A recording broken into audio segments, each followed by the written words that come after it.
Kami tidak difasilitasi untuk bisa mengikuti seleksi P3K 56 pria yang terlibat dalam pesta seks sesama jenis.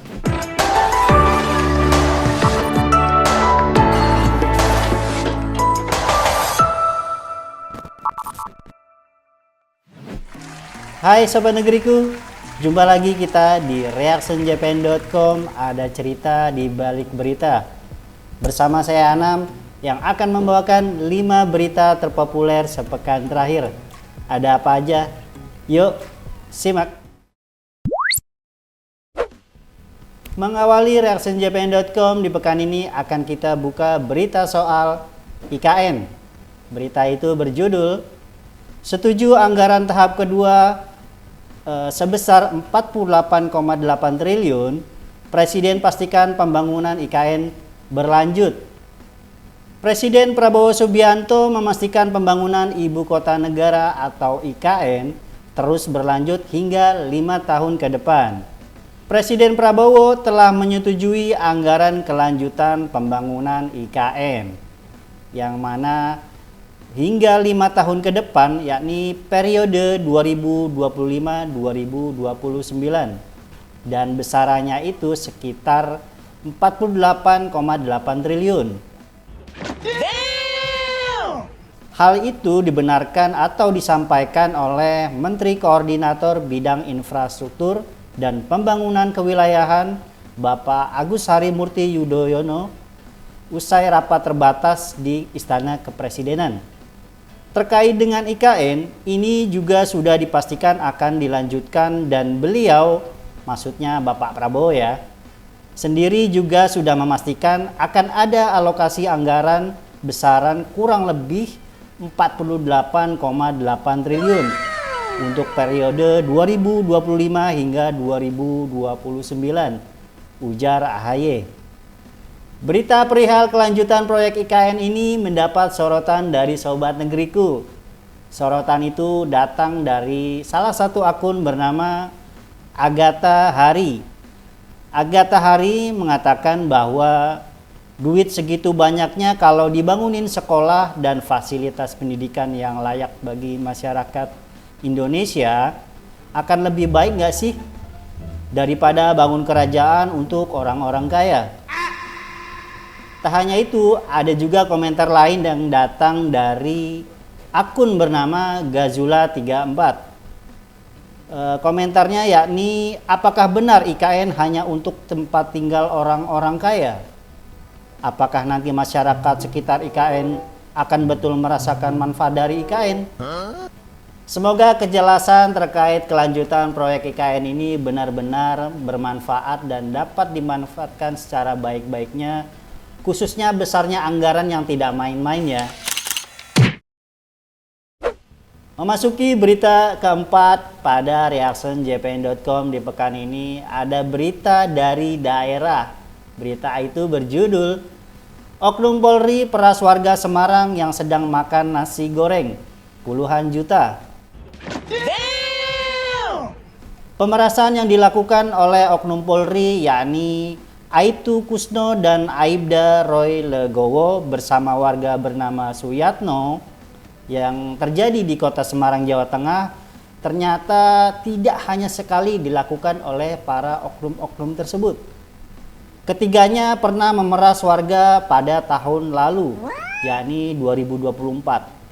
Puluhan juta rupiah, korban berinisial R berusia 20 tahun. R tidak meminta pertolongan seperti yang menimpa MRW 18 tahun dan MMX 17 tahun di Jalan Telaga Mas, Kota Semarang, Jawa Tengah pada Jumat 31 Januari sekitar pukul 8:30 malam. Kronologinya diketahui terjadi pada Maret 2024. R sedang membeli nasi goreng di warung depan SPBU Sumur Boto, Kecamatan Banyumanik sekitar pukul 7 malam. Karena tempatnya penuh pembeli, dia atau R membungkus nasi gorengnya. Setelah itu, R dan temannya pergi mengambil uang ke ATM Center yang terletak di SPBU di Universitas Diponegoro atau Undip. R dan temannya kemudian makan di dalam mobil. Namun tak berselang lama, ketiga oknum itu datang menghampiri mobil R dan mengetuk mobil sambil menyorotkan senter. Kaget, panik, lagi makan, tidak tahu apa-apa, disorot senter. Tiga oknum itu menuduh kami yang aneh-aneh, ujarnya. Wait a minute. Who are you? Aksi pemerasan yang dilakukan oleh dua oknum Polri dan seorang warga ini mendapat komentar dari Sobat Negeriku yang memberikan tanggapan-tanggapannya. Salah satu komentar itu datang dari akun bernama Jam Yes. Gak semua polisi begini, tapi yang begini kebanyakan polisi. Paham kan ya? Tak mau ketinggalan, komentar lain pun datang dari akun bernama Ruslan Syah. Pak, nggak malu apa kasih makan anak istri pakai uang haram? Semoga dari kejadian ini Polri dapat membenahi institusinya, khususnya oknum-oknum yang kedapatan nakal diberi sanksi tegas, mutasi maupun hingga pemecatan. Jangan sungkan-sungkan Pak Kapolri. Masih di reactionjpn.com, kita sampai juga di berita ketiga, yang mana berita itu berjudul Curahan Hati Pegawai Kejaksaan, puluhan tahun mengabdi malah jadi outsourcing.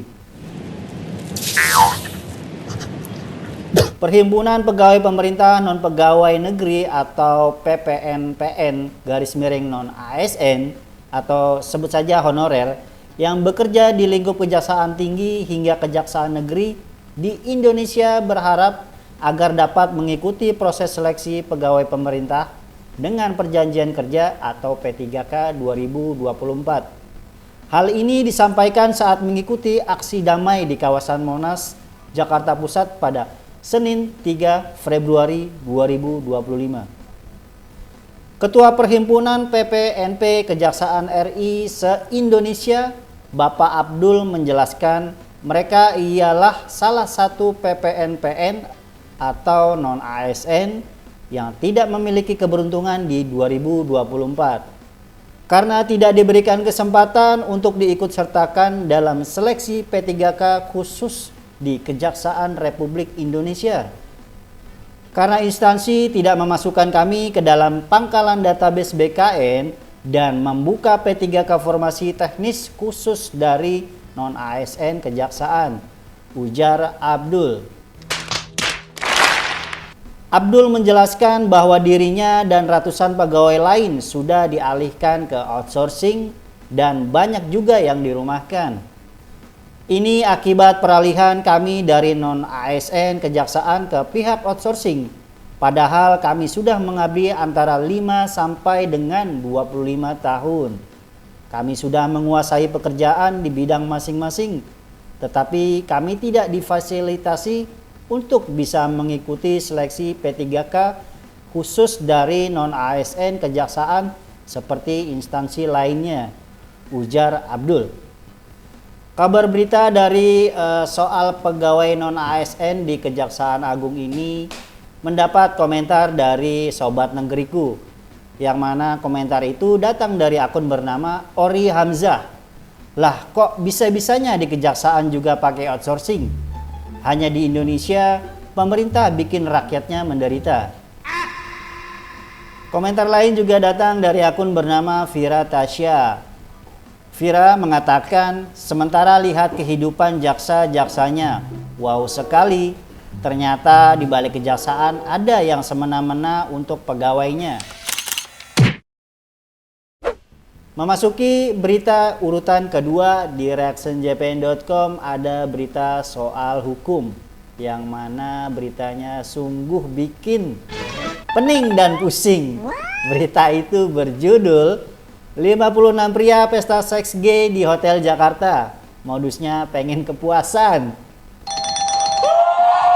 Polda Metro Jaya berhasil mengungkap kasus pesta seks sesama jenis yang dilakukan 56 pria di salah satu hotel di kawasan Kuningan, Jakarta Selatan.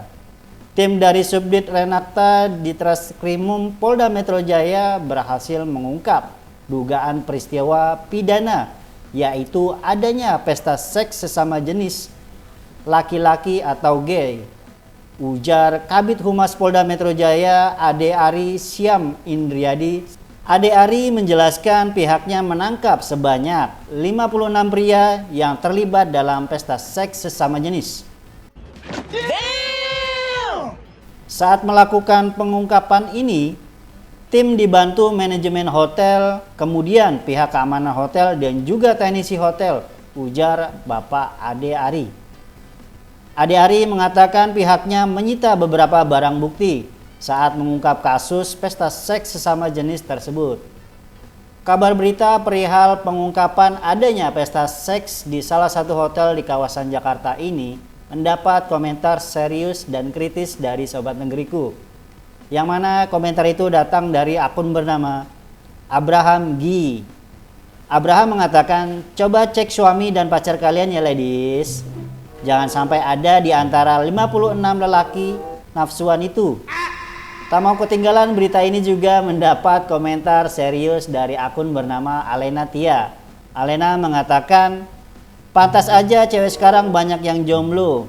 Nyari jodoh susah, yang ganteng cari yang ganteng juga soalnya. Saingannya berat ya kita sis. Dari pengungkapan ini menjadi sebuah pembelajaran khususnya bagi para kaum wanita untuk lebih selektif memilih pasangan ke depannya. Akhirnya sampai juga kita di berita paling terpopuler di reactionjpn.com, yang mana berita itu berjudul ratusan pegawai non ASN seperti ini terancam diputus kontrak.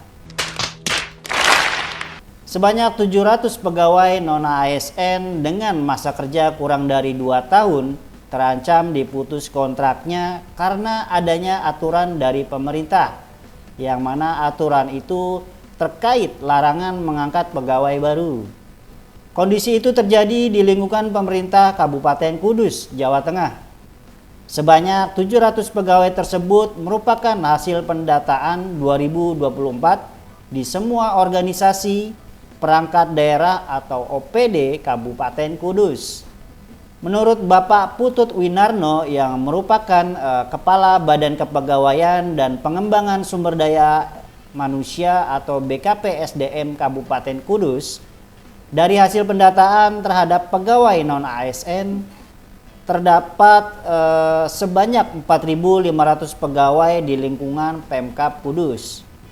Dari jumlah tersebut terdapat beberapa pegawai yang diangkat melalui mekanisme pegawai pemerintahan dengan perjanjian kerja atau P3K, yang mana terjadi di tahap pertama dan kedua, termasuk sebanyak 2.709 pegawai yang masuk basis data di BKN. Sisanya terdapat 700 pegawai yang memiliki masa kerja kurang dari 2 tahun yang tersebar di sejumlah OPD. Pengangkatannya tidak ada nota kesepakatan dengan Pemkab Kudus. Silakan OPD mengikuti peraturan perundang-undangan yang ada, karena hanya pegawai yang diakui yang masuk basis data. Menurut Putut, semua OPD harus mengikuti ketentuan dari pemerintah pusat, yakni terkait Undang-Undang Nomor 20 Tahun 2023 tentang ASN yang mulai diberlakukan. Instansi pemerintah dilarang mengangkat pegawai non-ASN atau nama lainnya untuk mengisi jabatan ASN. Kabar berita perihal pengangkatan non-ASN yang menuai polemik ini, ada komentar yang mana komentar itu datang dari akun bernama Partonang23. Kapan ya pemerintah itu memuaskan hati rakyat? Kami hanya butuh pekerjaan untuk memberi makan keluarga. Gitu aja kok sulit sekali rasanya ya. Komentar lain pun datang dari akun bernama Erina Wesyak. Jadi sebenarnya sistem seperti apa yang mau dibuat pemerintah? Lelah banget dengan sistem kerja ini. Itu dia 5 berita terpopuler sepekan terakhir di reactionjpn.com. Ada cerita di balik berita. Jangan lupa like, comment, share, dan subscribe berita-berita terkini di jpn.com. Khusus untuk akun YouTube, subscribe dan nyalakan loncengnya biar kalian gak ketinggalan video-video terbaru dari kami. Download juga aplikasi kami, aplikasi jpn.com di Play Store maupun di App Store. Saya Ana berserta rekan-rekan redaksi mengucapkan terima kasih. Sampai jumpa di reactionjpn.com pekan depan. Bye.